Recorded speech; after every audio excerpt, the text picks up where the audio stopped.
Hello dear friends, welcome to বিজ্ঞান শিক্ষা। আশা করি তোমরা প্রত্যেকে ভালো সুস্থ রয়েছো। আজকে আমরা হাঁচি বা স্নিজ নিয়ে আলোচনা করব। অ্যাকচুয়ালি আমাদের হাঁচি কি বা স্নিজ কি, হাঁচি আমাদের কিভাবে সৃষ্টি হয় এবং এই হাঁচি আটকালে কি হতে পারে, এই সমস্ত কিছু নিয়ে আজকে আমরা আলোচনা করব। তো প্রথমে আজকে আমরা দেখব হাঁচি কি বা হোয়াট ইজ এ স্নিজ।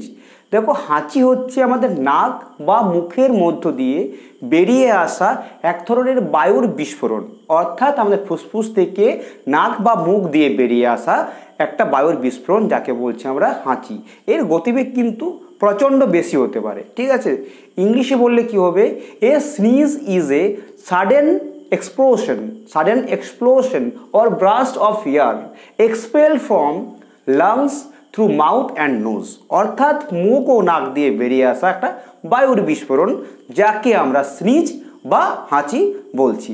এবারে এই হাঁচির গতিবেগ কত হতে পারে? সত্যি বলতে হাঁচির গতিবেগ কিন্তু প্রচণ্ড হতে পারে। এই হাঁচির গতিবেগ একটা কিন্তু বড় ঘূর্ণিঝড় বা সুপার সাইক্লোনকেও হার মানাতে পারে। অর্থাৎ এই হাঁচির গতিবেগ কিন্তু ঘন্টায় 160 কিমি অবধি হতে পারে বা তারও বেশি হতে পারে, এমন কিন্তু রেকর্ড বিজ্ঞানীরা পেয়েছেন, ঠিক আছে। তাহলে হাঁচির গতিবেগ ঘন্টায় কিন্তু 160 কিমির বেশি হতে পারে। ভাবতে পারছো কতটা গতিবেগ? তো এইরকম গতিবেগ কিন্তু হাঁচি। এই হাঁচি আটকালে কি হতে পারে? এই হাঁচি অ্যাকচুয়ালি আটকালে আমরা কি হতে পারে ক্ষতি, এইগুলো আমরা পরে বলছি। এছাড়াও হাঁচি আমরা যদি চোখ খোলা রেখে হাঁচি, তাহলে কিন্তু একটা প্রবাদ প্রচলিত আছে, চোখ খোলা রেখে হাঁচলে নাকি চোখগুলো আমাদের কোটর থেকে বেরিয়ে পড়ে যাবে, এরকম একটা কিন্তু প্রবাদ প্রচলিত আছে। আদৌ কি এটা সত্যি? এই সমস্ত কিছু নিয়ে আলোচনা করার আগে আমরা দেখে নেব হাঁচি কিভাবে সৃষ্টি হয়। এই যে হাঁচি বা স্নিজ, এটা কিন্তু সৃষ্টি হয় আমাদের যখন গলা বা আমাদের নাকের মধ্যে যে মিউকাস মেমব্রেন রয়েছে বা মিউকাস পর্দা রয়েছে, সেই মিউকাস পর্দার মধ্যে বা মিউকাস স্তরের মধ্যে কোনো কারণে ইরিটেশন হলে, অর্থাৎ অস্বস্তি হলে, তখন কিন্তু আমাদের হাঁচির সৃষ্টি হয়, তখন আমাদের হাঁচি অ্যাকচুয়ালি উৎপন্ন হয়। তাহলে এই যে আমাদের মিউকাস মেমব্রেন বা মিউকাস পর্দা রয়েছে, সেই মিউকাস পর্দায় অ্যাকচুয়ালি ইরিটেশন কীভাবে হতে পারে? ইরিটেশন কোনো আমাদের ফুলের রেণু, কোনো ধুলোকণা, কোনো কার্বন কণা বা কোনো ধুঁয়ো বা অন্য কিছু বাইরের আমাদের ফরেন পার্টিকেল বা বস্তু যদি বাইরের থেকে নাকের মাধ্যমে মুখের মাধ্যমে আমাদের মিউকাসাল লেয়ারে চিটিয়ে যায় বা প্রবেশ করে বা লেগে যায়, তখন কিন্তু আমাদের সেই মিউকাসাল লেয়ারে কিন্তু একটা ইরিটেশন ফিল হয় এবং তখন সেখানে কিন্তু হাঁচির সৃষ্টি হতে পারে। তাহলে প্রথমে দেখো, বিভিন্ন ফরেন পার্টিকেলস যেমন ধুলোকণা, যেমন ফুলের রেণু, এই ধরনের কণাগুলো নাকের মধ্যে মুখের মধ্যে কিন্তু প্রবেশ করলো এবং সেখানে আমাদের মিউকাস মেমব্রেনে লেগে গেলো বা চিটিয়ে গেলো। সেই মিউকাস মেমব্রেনে অ্যাকচুয়ালি যখন টাচ করলো বা চিটিয়ে গেলো, তখন সেখানে কিন্তু এক ধরনের আমাদের কেমিক্যাল রিলিজ হয়, যার নাম হচ্ছে হিস্টামিন বা বলতে পারি লিউকোট্রিন। এই ধরনের কেমিক্যালগুলো সেখানে কিন্তু রিলিজ হওয়া শুরু হয়ে যায় এবং সেই কেমিক্যালগুলো আমাদের মিউকাস লেয়ারে বাইন্ড করে, সেখানে রিসেপ্টর রয়েছে, সেই গ্রাহক কোষে সেখানে বাইন্ড করে এবং একটা উদ্দীপনা সৃষ্টি করে।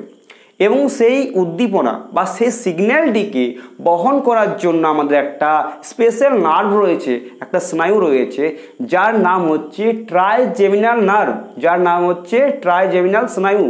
এই ট্রাইজেমিনাল স্নায়ুটা কি করে, সেখানে গলার থেকে অ্যাকচুয়ালি বহন করে সেটা কিন্তু মস্তিষ্কের মধ্যে আমাদের স্নায়ু কন্ট্রোল সেন্টার রয়েছে, একটু স্নায়ু বলবো না, হাঁচি কন্ট্রোল সেন্টার অর্থাৎ স্নিজ কন্ট্রোল সেন্টার রয়েছে, সেইখানে নিয়ে গিয়ে আমাদের স্নিজ যে আমাদের নিয়ন্ত্রণ অঞ্চল রয়েছে মস্তিষ্কের মধ্যে, সেখানে নিয়ে গিয়ে কিন্তু সেখান থেকে আমাদের হাঁচিটাকে সিগন্যাল দেয়, সেখানে ইরিটেশন ফিলটা অনুভব করে এবং সেখানে অর্ডার দেয় আমাদের যে গলার যে মিউকাস লেয়ারের যে আমাদের অ্যাকচুয়ালি কোষগুলো রয়েছে, আমাদের মাসেলগুলো রয়েছে, সেখানে কিন্তু নির্দেশ দেয় হাঁচি তৈরি করার জন্য। এবং তখন আমাদের একটা প্রতিক্রিয়া সৃষ্টি হয় এবং প্রতিক্রিয়ার ফলে অ্যাকচুয়ালি আমাদের সেখানে একটা রিয়াকশন হয়, সেই রিয়াকশনের ফলে কিন্তু ফলস্বরূপ আমাদের কিন্তু হাঁচির উদ্বেগ হয় বা অ্যাকচুয়ালি উৎপন্ন হয়।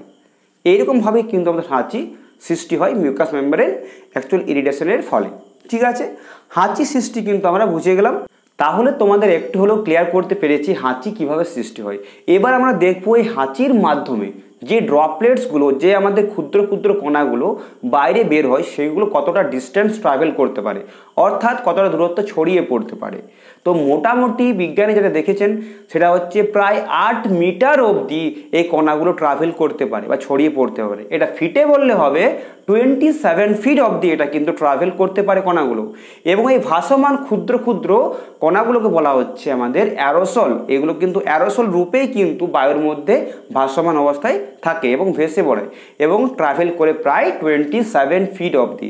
সেই কারণে সামনাসামনি কেউ হাঁচলে বা স্নিজ করলে তখন কিন্তু আমাদের অন্য ব্যক্তিদের হাত দিয়ে নাক মুখ চাপা দরকার। কারণ কি?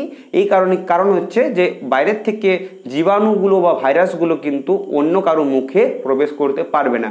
পরবর্তী ক্ষেত্রে সেই হাতগুলোকে আমরা স্যানিটাইজ করতে পারি বা আমরা সাবান দিয়ে ভালো করে ধুয়ে নিতে পারি, ঠিক আছে, বা হ্যান্ড ওয়াশ দিয়ে আমরা ধুয়ে নিতে পারি। এবং আমরা প্রয়োজনে অবশ্যই বাইরে কোথাও গেলে, পাবলিক এরিয়ায় গেলে সেখানে কিন্তু আমরা মাস্ক ইউজ করতে পারি, সার্জিক্যাল মাস্ক, ঠিক আছে। তো এই ধরনের আমাদের ছোটোখাটো সাবধানতা কিন্তু অবশ্যই অবলম্বন করা উচিত। এবার আমরা জানবো এই হাঁচিটাকে আটকে রাখলে বা স্নিজটাকে আমরা আটকে রাখার চেষ্টা করলে আমাদের কি ক্ষতি হতে পারে। তোমরা তো আগেই জেনেছো যে হাঁচির গতিবেগ প্রায় ঘন্টায় হচ্ছে 160 কিমি বা তারও বেশি।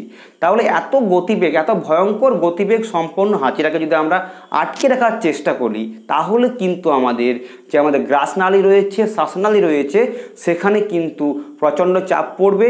এর ফলে কিন্তু শ্বাসনালী এবং গ্রাসনালী বা খাদ্যনালীর কিন্তু ভীষণ রূপে ক্ষতি হতে পারে বা ক্ষতিগ্রস্ত হতে পারে। কাজেই আমরা হাঁচি কিন্তু আটকানোর চেষ্টা কোনোদিনই করব না, ঠিক আছে।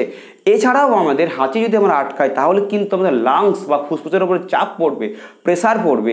এর ফলে কিন্তু আমাদের ফুসফুসের বিভিন্ন অ্যালভিওলাই বা ফুসফুসের যে কোষগুলো রয়েছে সেগুলোর কিন্তু ভীষণ রূপে ক্ষতি হতে পারে এবং যার ফলে ফুসফুসের কিন্তু স্বাভাবিক ক্রিয়াও নষ্ট হতে পারে, এমনকি আমাদের মৃত্যু পর্যন্ত ঘটতে পারে। সেই কারণে হাঁচি কিন্তু কখনো চেপে রাখা উচিত নয়। তোমরা কিন্তু হাঁচি কোনোদিন আটকানোর চেষ্টা করবে না, না হলে কিন্তু আমাদের ভীষণ ক্ষতি হতে পারে, এমনকি আমাদের মৃত্যু পর্যন্ত ঘটতে পারে, ঠিক আছে। হাঁচি কোনোদিনই কিন্তু আটকে রাখার চেষ্টা করো না, ঠিক আছে। আমরা মাস্ক ইউজ করতে পারি, আমরা রুমাল দিয়ে চাপা রাখতে পারি, কিন্তু আমরা কিন্তু হাঁচিটাকে নাক মুখ বন্ধ করে কোনো দিনেই কিন্তু আটকানোর চেষ্টা করব না। চলে আসছে আমার সেকেন্ড ইন্টারেস্টিং টপিক, যেটা হচ্ছে যে চোখ খোলা রেখে হাঁচলে আমাদের কি চোখগুলো বেরিয়ে আসতে পারে? এটা কি সত্যি কথা নাকি ভুয়ো জিনিস? এটা হচ্ছে একেবারে প্রবাদটা হচ্ছে প্রচলিত কুসংস্কার এবং এটা কোনোদিনই আমার চোখগুলো বাইরে বেরিয়ে পড়ে যায় না এর ফলে, ঠিক আছে। তাহলে চোখ খোলা রেখে হাঁচলে কিন্তু কোনোদিনই চোখ বাইরে বেরিয়ে পড়বে না। হ্যাঁ, আমাদের হাঁচি হলে কিন্তু অটোমেটিক্যালি আমাদের চোখ কিন্তু বন্ধ হয়ে যায়। যখনই আমাদের হাঁচি হয় তোমরা দেখবে চোখ কিন্তু অটোমেটিক্যালি বন্ধ হয়ে যায়। কেউ যদি চোখ খোলা রেখে হাঁচে বা হাঁচার চেষ্টা করে তাহলে কিন্তু চোখগুলোর উপরে একটু প্রেসার পড়বে এবং এই প্রেসারটা এতটাই বেশি হবে না যে চোখগুলো বাইরে বেরিয়ে আসবে। এই প্রেসারে হলে চোখগুলো কোনোদিনই বাইরে বেরিয়ে আসতে পারবে না, কারণ চোখগুলোর মাসেলের মাধ্যমে কিন্তু ঠিকভাবে আটকে রয়েছে এবং সেইগুলো অ্যাকচুয়ালি বেরিয়ে আসার কোনো সম্ভাবনাই কিন্তু নেই। একটু হয়তো প্রেসার পড়বে, একটু হয়তো ব্লাড ফ্লো বেড়ে যাবে, চাপ পড়তে পারে, কিন্তু চোখগুলো কোটোর থেকে কোনোদিনই বেরিয়ে আসবে না। এটা কিন্তু সম্পূর্ণ কুসংস্কার বা সুপারস্টিশন, ঠিক আছে। কাজে এইরকম কিন্তু ধারণা, এরকম কথা কিন্তু কোনোদিন তোমরা অ্যাকচুয়ালি সাই দেবে না, ঠিক আছে। তো আজকের ভিডিওতে আমাদের এইটুকুই ছিল জানাবার। তো আশা করি তোমাদের ভিডিওটি ভালো লেগেছে। ভালো লাগলে প্লিজ ভিডিওটাকে লাইক করো, বন্ধুদের সঙ্গে প্রচুর পরিমাণে শেয়ার করো এবং আমার চ্যানেলে তোমরা নতুন হয়ে থাকলে চ্যানেলটা সাবস্ক্রাইব করতে ভুলো না। সঙ্গে তোমরা অবশ্যই বেল আইকনটিকে বাজিয়ে দাও, ঠিক আছে। দেখা হচ্ছে পরবর্তী কোনো গুরুত্বপূর্ণ ক্লাসে। ততক্ষণের জন্য জয় হিন্দ, বন্দে মাতরম, টেক কেয়ার, বাই বাই।